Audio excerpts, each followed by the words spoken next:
Tueur 156 deuxième. Action!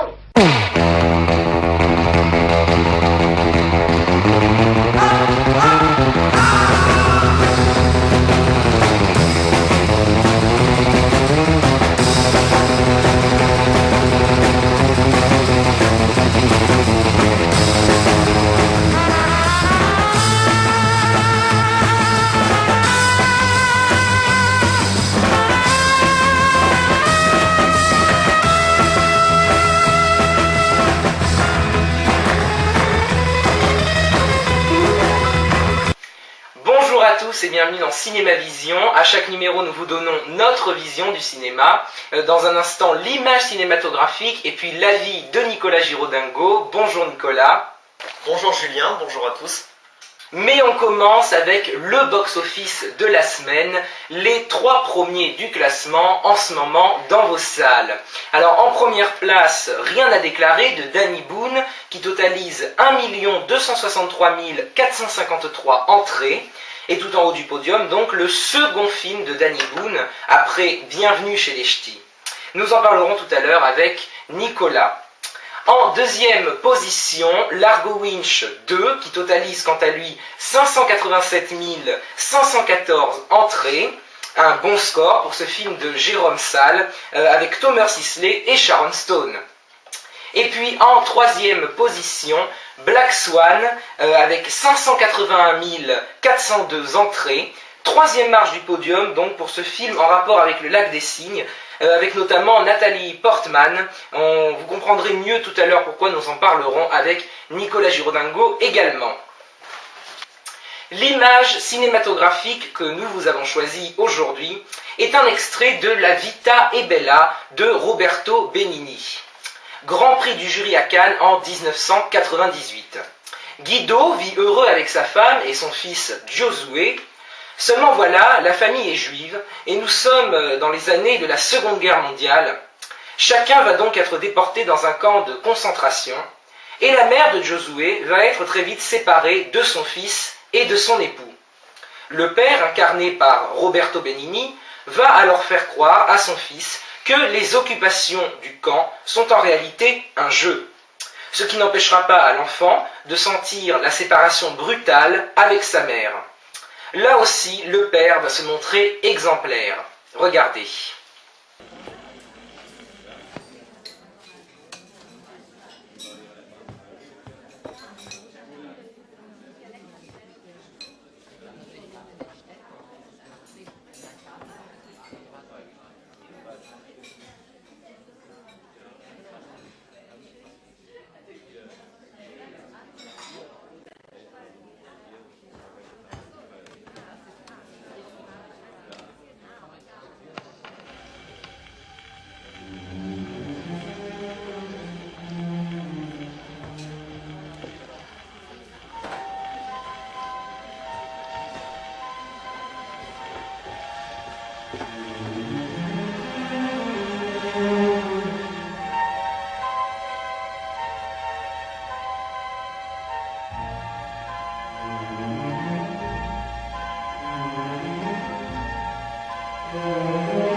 Dove siamo? Forse ho sbagliato strada, Giosuè. Giosuè, bravo, dormi, vai, fai un bel sogno, vai.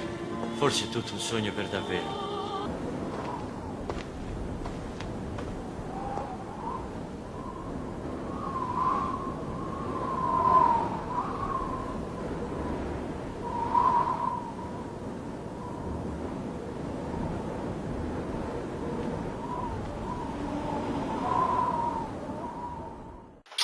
Pour finir en beauté, l'avis de Nicolas Girodingo sur 3 films du moment. Et aujourd'hui, Nicolas, rien à déclarer, Black Swan et True Grit.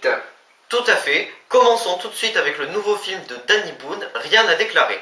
Le 1er janvier 1993, la Belgique entre dans l'Union européenne. 2 douaniers, l'un belge, l'autre français, apprennent la disparition future de leur poste commun situé des 2 côtés de la frontière. Un douanier belge nommé Ruben van de Voorde, incarné par Benoît Poelvoorde, est contraint d'inaugurer la première brigade volante mixte.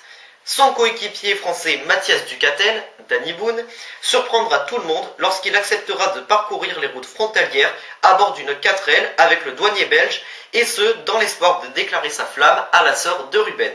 Une tâche qui s'avérera plus difficile que prévu. Mon avis. Rien à déclarer était très attendu après Bienvenue chez les Ch'tis et ses quelques 20 millions d'entrées.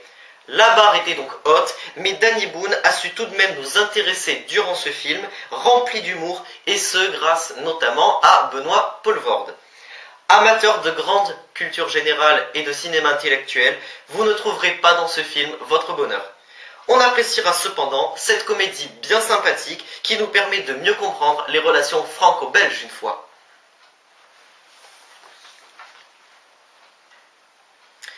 Deuxième film maintenant, Black Swan avec Nathalie Portman. Dans la troupe du New York City Ballet, l'ambigu Thomas, incarné par Vincent Cassel, dirige les représentations du Lac des Cygnes. Nina, une danseuse étoile, souhaiterait obtenir le rôle principal du cygne blanc. Mais pour sa double, Lily, le rôle du cygne noir serait idéal. Pour jouer ce rôle, Nina va devoir découvrir petit à petit sa véritable personnalité.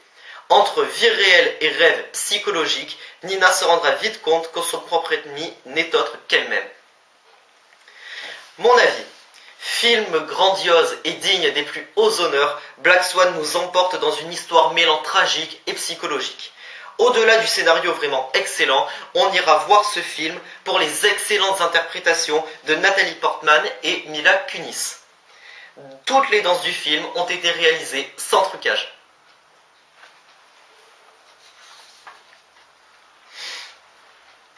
Pour finir, le western des frères Cohen, True Grit. En 1870, dans l'Ouest américain, une jeune fille de 14 ans nommée Mattie Ross réclame justice pour son père, assassiné par un criminel appelé Tom Chaney. Elle sera prête à tout pour le capturer et le faire pendre et s'engage avec un chasseur de primes du nom de Rooster Cogburn.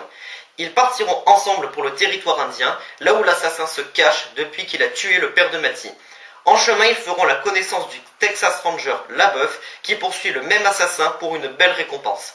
Mais la traque de Tom Chaney sera semée d'obstacles et Rooster, Mattie et LaBeouf, tenaces et obstinés, ne cesseront pas de rivaliser entre eux pour défendre leurs intérêts et imposer leur vision de la traque de Tom Chaney. Mon avis. True Grit est un film magistral, tout simplement. C'est au rythme des grondements de sabots et des coups de fusil que ce voyage dans l'Ouest américain nous met sur la voie de l'étoffe des légendes, au milieu de tous les caractères d'un bon western. Entre les différentes idéologies des personnages, c'est bien l'aspect mythique de ce film qui restera dans nos mémoires. Merci Nicolas, voilà c'est la fin de ce 3e numéro de Cinéma Vision. Vive le 7e art et à bientôt, j'espère.